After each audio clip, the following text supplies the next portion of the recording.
Before we start, and I do understand, could we have a moment lang na ano, wag muna tayo mag-record para... Hindi pwede. This is a public office. Yeah. I will just talk to the... Sige, Tony. Go ahead. Sir, pursuant to the people ahead of you, the Secretary General is not around, not authorized to receive. It is the office of the Secretary. Tag-ina yan. Sabi ko nga lahat ng serbisyo sa Pilipinas, noong panahon ni Pangulong Duterte, ang ginawa niya, no lunch break policy. No lunch break policy, ha? Kasi gusto ni Pangulong Duterte, tuloy-tuloy yung serbisyo para sa taong bayan. Okay?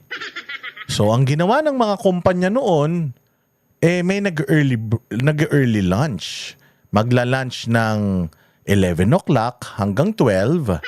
Para 12 o'clock, yung mga magla-lunch naman ng 12 to 1, sila yung magre-relyebo. O, ganun ang ginawa nila. O kaya, walang magla-lunch ng alas 12, lahat ng magla-lunch, 1:00. Pero ganun pa rin. O, may mas maaga pa rin na magla-lunch sa kanila. Either 11 ka mag-lunch, 1:00 ka mag-lunch, or alas 3. Basta, hindi pwede na merong putol. Kailangan yung mula alas 8 hanggang alas 5 ng hapon, dire-diretso na serbisyon. No lunch break, no 30-minute breaks, no yosi break, no banyo break. No, wala. So, bawal mawala ang isang tao. Kailangan pag umalis siya, may kapalit para yung serbisyo tuloy-tuloy. O ngayon dito sa Kongreso, trabaho ng Secretary General na tumanggap ng mga complaints. Trabaho niya yun. Nasaan siya? Nasa abroad. Okay, nasa abroad. Pag nasa abroad siya, ano yun? Yung opisina niya sarado? Putangin na pinasasweldo lahat ng tao dyan? Dapat yung opisina mo gumagana pa rin. Dapat ang Kongreso gumagana pa rin. Dapat business as usual. Walang tawag dito, walang service interruption. Kasi serbisyo yan yung ino-offer ng Kongreso trabaho yan tapos wala.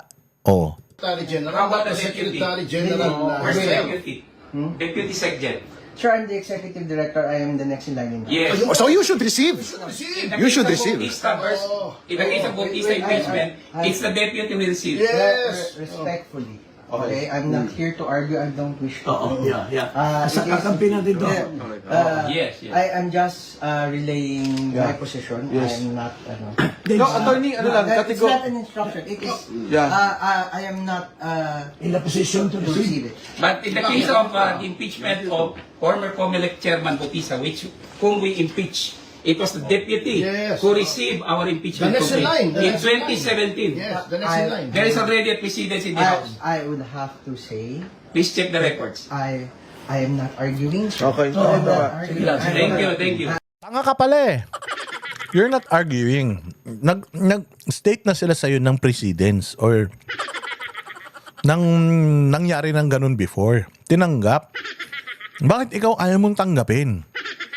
Unless kaya ayaw mong tanggapin dahil may utos sa'yo na huwag tumanggap ng kahit anong impeachment. Ikaw, magbakasyon ka.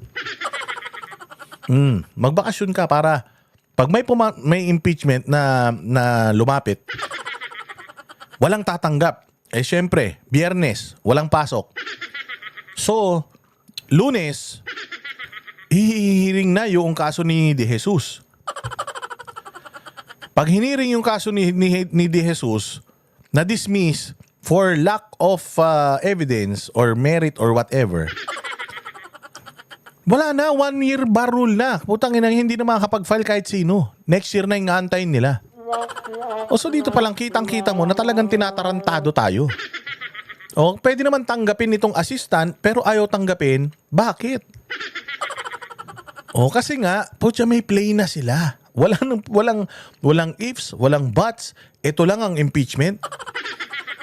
Ito lang ang asikasuhin natin. Tapos, dismiss, next year na ulit.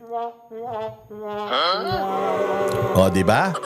Pinahuling-huli talaga yung mga galawan ng mga ulol na ito. Papayag ba ang taong bayan na ganyan? Papayag ba ang polis? Papayag ba ang sundalo?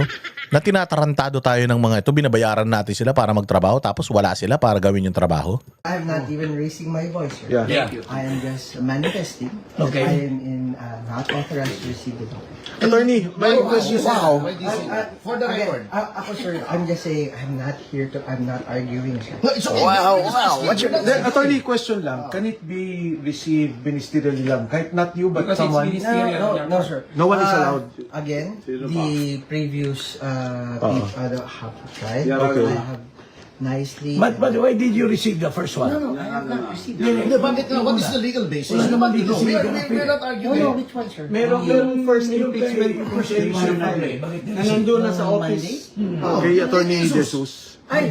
She was here, sir. Okay. So, ibig mo sabihin, by the simple expedient of not being here, hindi kayo pwede mag-receive? Is that your stand? Sir, I'm just saying. I'm not authorized. I'm not arguing, I'm asking you. I want an answer. I'm just manifesting.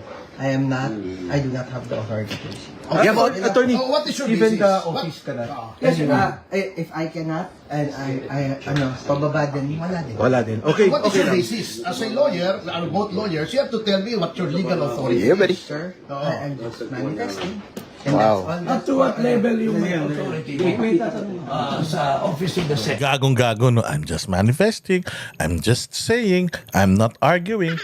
Sabihin mo na lang kasi, utos po sa akin na putang ina ninyo, itaboy kayong lahat para ma-dismiss yung isa, 1-year bar rule. Oh. Tang ina niyan. Sabi ko nga sa inyo, neglect of duty ito. Disservice ito sa taong bayan, yung ginagawa ng mga yan. Demanda nyo na. Pati yan. Pa-disbar nyo kung abogado yan. Can you assure us na wala kayong gagawin to block our filing when we return on Monday? Like Pag nandito na yan, sige. impeachment complaint that you already received. Obviously, sir, that is not within my. Yeah, hindi siya yan. It's not my office, sir. Hindi, ang tanong lang, so number 1, you're not authorized. Number 2, the office is not authorized. Number 3, sabi mo si Attorney Jesus was allowed because nandito si Secretary Garafil. Okay, and then ang tinatanong ni Attorney lang, O paano kung si Garafil mawala ng habang panahon, mamatay, ganyan. Malaglag sa bangin. O so wala na. O kaya sabihin na natin, mag-awol. Hindi siya pumasok, 1 taon, ganun. Basta lang, trip niya lang. Buhay naman siya, pero ayaw niya nang pumasok. So walang pwedeng tanggapin, ganun ba yon? Nagkataon na nung nag-file nung nakaraan, nandyan siya, tapos ngayon wala na. Bilis, ah. is on what basis? Kasi constitutionally the office, not the person. So, ang authority na tinatanong ni Congressman Jing, SecGen ba ang may instructions? No. So, ano ang basis Hindi nyo? pwede yung ginagawa niyo. Ano ang basis mo kanyo? What is your basis? You tell us your basis. Pero sandali lang. Tinatanong namin. For the record. Okay. For the record. Wait, number 1. Let's not badger people. I'm not here.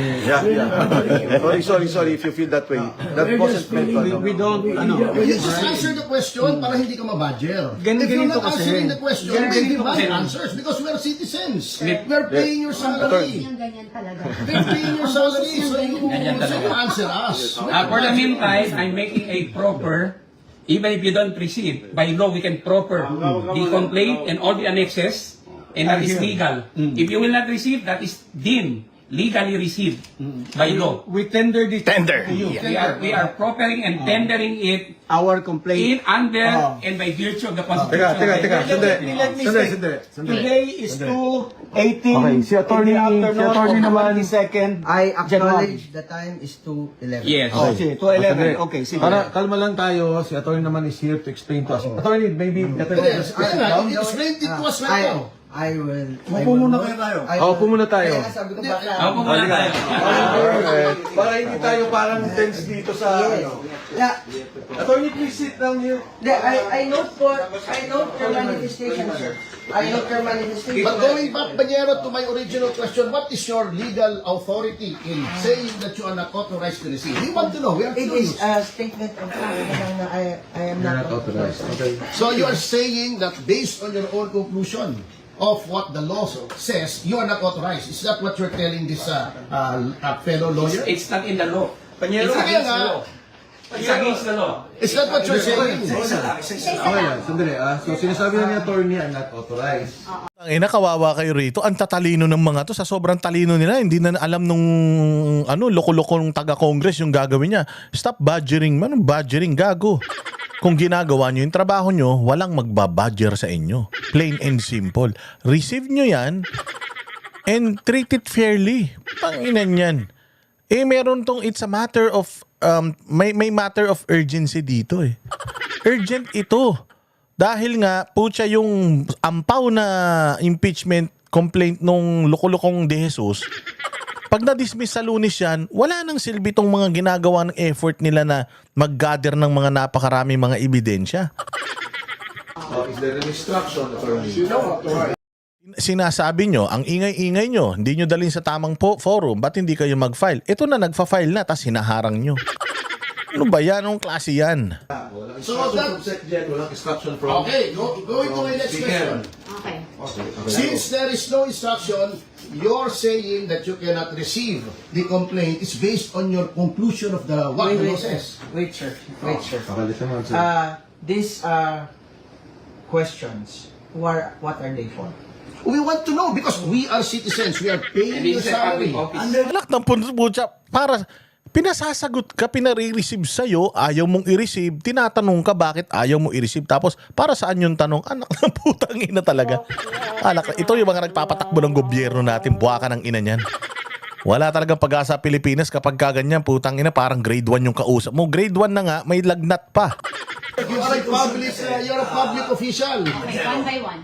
Under the Constitution, very clear that if there's an impeachment complaint and duly endorsed by Sige, para maliwanag na I refuse to be covered by any media, recording, or anything. Ano, this is public. Wala yan sa ano. Hindi pwede.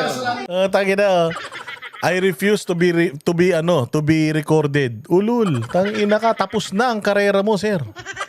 Putsang ina ka, ha? Takot ka pala, ha? Gagawa kayo ng katarantaduhan tapos takot kayong makuna ng video. Lahat ngayon vlogger na. This is a public office. Public office. Hindi to private conversation pare ko. For manifestation's sake, Okay. Okay. I just manifest. Okay, I go ahead. have not consented to any recording or broadcasting of any conversation here, as I don't. Okay.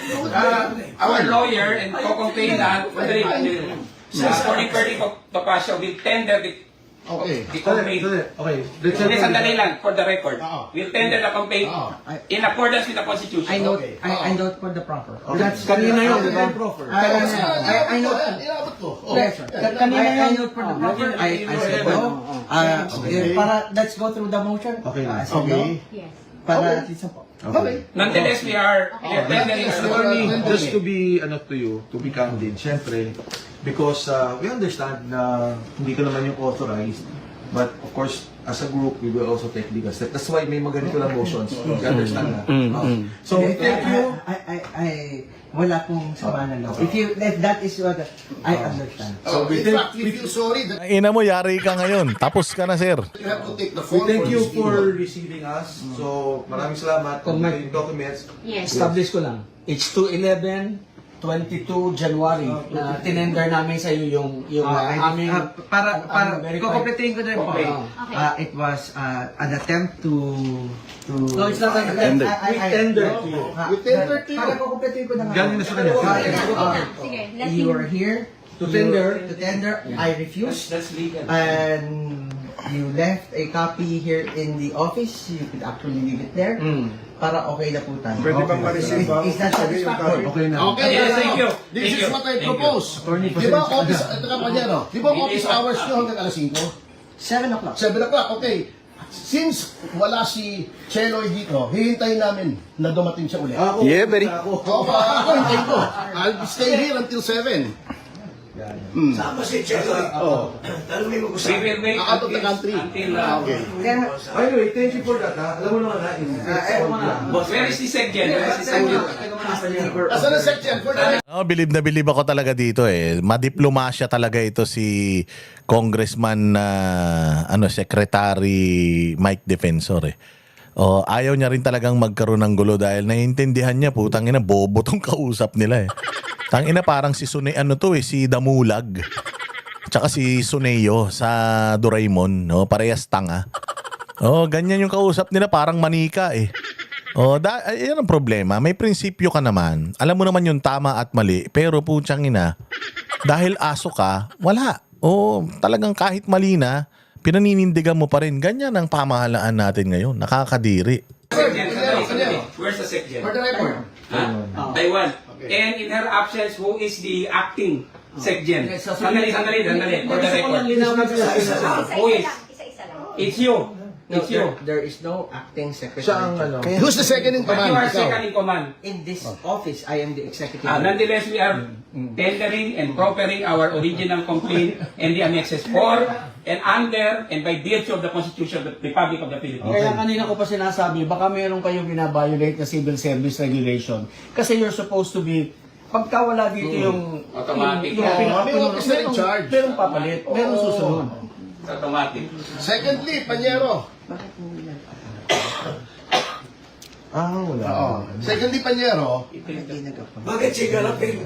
Nagano na naman, pumunta ng Taiwan. Kung wala siya. The office is here. Okay. We have already, di ba? We've established yung, already. Given it, si attorney naman was kind enough to state yung legal basis. So, okay na tayo. Ha? Hindi, gusto ko lang tanong pa kay Ito si gusto si attorney, ha? Governor Chavit. Sir, iikot ako. Okay, Governor Chavit. Ako iikot because Isa-isa para ano. Si Admiral Carlos. Governor Chavit. Okay, si Secretary Menes Peron. Attorney Topacio. Hindi ikaw. Yung mas gwapo. Cathy Bina. And former Congressman Jim no Para. introduction necessary. Of course, Attorney Manny Luna, Attorney General Former Garcia. Commissioner, Presidential Anti-Corruption Pero, Commission. And, Attorney D. Harold Respicio, Vice Mayor. Complainant as well, sir. Thank you, Attorney. pero, Congressman Mike, di ba mayroong executive order that since there is a one China policy, restricted ang travel ng public officials natin to Taiwan? Ibang topic na yan. Hindi. For the record. For the record. So, because, hindi yung naging relevant yun, because the reason for the absence of the Secretary General is that she traveled to Taiwan. And under the one China policy, restricted government officials, even on private visits, restricted to Taiwan. Under Tangin na yari kayo. Ang talino talaga nito ni Atty. Topacio. Patay kayo talaga sa ligan tama nyo. one China policy. May exceptions, of course, but tingnan natin. Thank you. Thank you. Okay lang. We understand. So ano na ngayon? I'll see you. You don't walk na rin. Okay. Yun nga. Anyway, binigay naman ni Attorney yung... Enter naman tayo, that's enough. That's the legal requirement. Tira, Manong, let's go. Iwan mo natin yan. Bigyan na lang namin sa kanya. Ay, Kong. That's No first mistake. Thank you. Attorney, any quick statements, sir? 5K nanonood sa live ngayon? Again, I am not consented to be on court. Alright. Kung Mike, for the 5,000 watching live, anong statement natin? Well, una sa lahat, si attorney was kind enough to come here and sabihin niya na hindi niya kayang tanggapin. So, itong opisinang to kasi hindi naman tao eh, but na office. Sa saligang batas, kailangan niya tanggapin talaga. Ayun ang magandang paliwanag ni Congressman, dating Congressman at napaka-poging idol ko, napakaganda ng asawa niyan na si Mike Defensor, na the office is not a person. So whether the person is not in the office, yung si Garafil, the office is still open at iniwan namin itong complaint sa opisina nila. So, automatic yun, tinanggap nila yun. Tinanggap na nila yan kahit na hindi nila pinirmahan, inasikaso. The fact na nandyan sila, may mga papel, iniwan dyan, on record, hindi sila makakapag-deny that it was filed today. Galing! Yan ang mga malulupit. Malulupit na mga ano natin, na mga abogado natin. O, di ba? Lupit niyan. O, kaya pakinggan natin yung balita galing sa yung press con kanina. O, tingnan natin yung press con kanina. Pasok. Nagkaroon kami ng pag-uusap ng mga kasama sa Makabayan Black na banggit na sa amin na opisyal na hindi tinanggap yung kanilang impeachment complaint. Kaya kami may prepared statement na kami tungkol dito sa ginawa dahil na-anticipate na namin na talaga magkakaproblema sa mismong pag-file namin. At katulad nga na nangyari at na-anticipate namin, ganun nga. So if I will be allowed to read the statement to be clear, distribute na lang siguro. The refusal of the Office of the Secretary General of the House of Representatives to accept the impeachment complaint is a clear violation of both the rules of the House and the 1987 Philippine Constitution. Under the Constitution, the House of Representatives has the sole power to initiate impeachment proceedings. The rules of the House explicitly provide a ministerial duty for the Office of the Secretary General to receive and record impeachment complaints that are duly filed. There is no discretion given to the Secretary General to reject, screen, delay, or block such filings. By refusing to accept the complaint, the office effectively usurps the constitutional authority of the House itself and denies the Filipino people their only lawful mechanism to raise grievances against a sitting president. If I may repeat that, by refusing, it denies the Filipino people their only lawful mechanism to raise grievances against a sitting president. Impeachment is not a political favor. It is a constitutional right. It is the only formal process through which citizens, through their representatives, can seek accountability from the highest official of the land. To block this process is not merely procedural error. It is a constitutional violation, an obstruction of a lawful remedy, and a direct assault on the people's right to petition government for redress of grievances. The House of Representatives exists to serve the people, not to shield those in power from scrutiny. The rules are clear. The Constitution is clear. The duty is clear. And no office has the authority to silence the people's voice. Maraming salamat po at magandang hapon sa inyong lahat. If I may distribute this. Meron ako idadagdag, sandali lang, dadagdag ko lang. Yung impeachment complaint is actually a people's complaint. Yun lang. So, hindi kailangang pigilan ang reklamo ng taong bayan. It's a people's complaint. It's a constitutional process na nasa constitution natin na pinoprovide para sa ating lahat. Ako naman, wala na akong idadagdag. Okay na yun. Yung masasabi na hindi tinanggap yung impeachment complaint. Sino? Hindi tinanggap.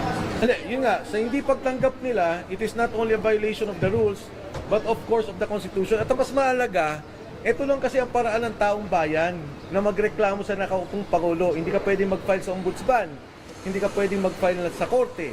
Sa ginawa nilang to, parang tinatanggal nila yung karapatan ng taong bayan na magkaroon ng maayos, legal na pagreklamo doon sa nakikitang problema sa nakaupong presidente. Bakit ginawa nyo rin ba yung ginawa ng Makabayan kanina na nag-iwan kayo ng kopya ng constitution sa office of the secretary? Hindi. Nag-iwan pa tayo? Okay. Nag-iwan kami. We attempted and we have recorded every possible conversation we had with So, a copy of your complaint is not inside the office of the secretary? hindi nila tinanggap. We will be discussing this at another time. Ang tingin namin, ang dapat natin pag-usapan ngayon, yung mismong, kasi yung sa maraming pagkakataon sa Korte Suprema, may decision na about impeachment complaints. In fact, the recent decision was on the Vice President.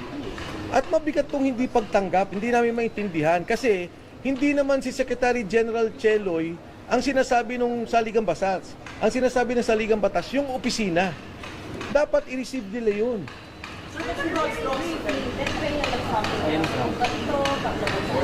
Yes, lahat. Marami. Pero let's concentrate na sa hindi pagtanggap, please. Wait.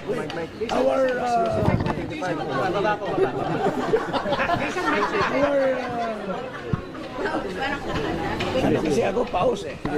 Our impeachment complaint encompasses almost all the grounds except for treason and bribery, I guess. But culpable violation of the Constitution, betrayal of public trust, graft and corruption, high crimes.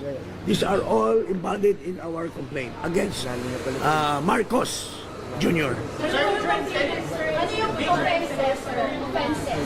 Ano yun?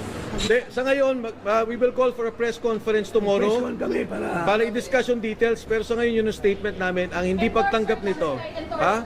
Pati yung endorser, kasi may endorser kami nandito. Pero siyempre, tatlo. Siyempre, nung nakita namin, nung na-inform kami ng Makabayan Block, and may mga kasama tayo sa Committee on Rules, dun sa nangyari, medyo nagulat na kami. In fact, nakita nyo naman, mali-mali yung dala namin. Pero kung ganito yung mangyari, napakapangit naman. Hindi maganda. Sigurado kami, yung first impeachment complaint is a scam complaint. At yung Makabayan Block, genuine complaint yun. Sinusuportahan din namin yun. Yung complaint namin is a genuine complaint, full of evidences, dapat tinanggap ng Kongreso. Sir, babalik pa kayo dito sa Monday? Hindi kami babalik. Huwag ka muna mag-conclude. More or less tatlo. O ayaw ni Jing ako mag-conclude. Pero pag-isipan pa namin. Pero as of now, dapat it should have been accepted, period. No, they're not. No, they're not. Sir, ilan ang complainants at sino-sino? For the record. Ang mga complainants. Yes, please. Lipat lang muna. Wait lang. Dito ka na. Dito ka na sa parang hindi ka nag-isa. Dito ka na. Dito kami. Si attorney na lang pala lumipat. Oo. Yan.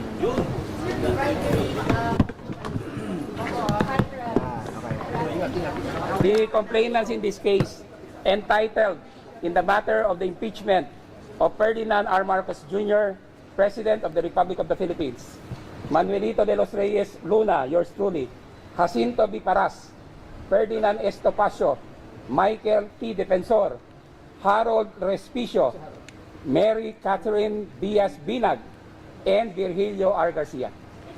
David Simpson. What is? We are not supporters of the President.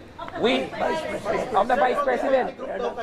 We are not supporters of the President, but we respect the office of the Vice President because he's the elected official of the land, second highest official of the land. We are citizens of the Philippines and we are exercising our constitutional duty to file this impeachment to question the betrayal of public trust, culpable violation of the Constitution, and graft and corruption and other high crimes of the incumbent President of the Republic of the Philippines, President Ferdinand R. Marcos Jr. Pero is it right to say na kayo po ay pro-Duterte group na nag-file? Irrelevant yan eh. Because this is not We are for justice. Saan ka? Pro-Philippines? Pro-people? I'm just Yeah, that's why Because, I'm Can I just answer that? Irrelevant. That's This is a people's complaint. Gago talaga eh. Regardless kung anong pro ka. Kung pro Duterte, Leni Robredo, putang ina nyong mga media kayo. Hindi yun ang usapan dito. Putang ina nyo mag-focus kayo doon sa reklamo. Ganon din naman eh. Putang ina nyo, ini-entertain ninyo yung mga reklamo ni Trillanes. Alam nyo naman na anti-Duterte lang yung mga buwaka ng ina nyo. Tarantado talaga tong mga media na to eh. Mga gago, mga putang ina nito eh. Loko-loko eh, no? Eh ano masasabi niyo pro Duterte? Wala kaming pakialam kung pro Duterte o hindi. Putang ina nyo, nagpa-file kami impeachment. Wala nakalagay dito, we the pro Dutertes are filing impeachment. We are all Filipino citizen and karapatan namin yan. Pro Duterte, gago. Lahat nga ng mga anti-Duterte, nagpa-file ng kaso kay Inday Sara. Tinatanong nyo ba, anti-Duterte ba kayo? Gago. Obvious naman yan eh. Oo, mga pro Duterte itong mga to. Ano naman ngayon? Hindi na valid yung kanilang complaint, mga ulul. This is a people's complaint. Wala. This is a complaint of the people of the Republic of the Philippines.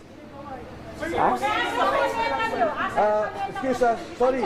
Tomorrow we will have That's all. press con. The ribbon. Attorney Topacio, can you explain? The ribbon. Attorney Topacio. Actually po, this is the same color of ribbon that we wore during, hindi ako makikita. Hindi ako makikita. Nakaupo na yun. Kita pa. Okay. Actually, this is the same color of ribbon that we wore during the successful impeachment of then COMELEC Chairman Andres Bautista Jr. Impeach to impeach. Yun lang. Lalang. Tangina, ulul talaga eh. Inay niya, ganito yung mga kalabo, patay ka talaga eh. Inayari kayo talaga dyan. Puro ulul yung mga, yung mga abogado sa kabila, mababaliw kayo. Manny, one picture tayo. Sorry. One picture na lang. Ayaw pa nila until received, syempre. Yan. Di ba?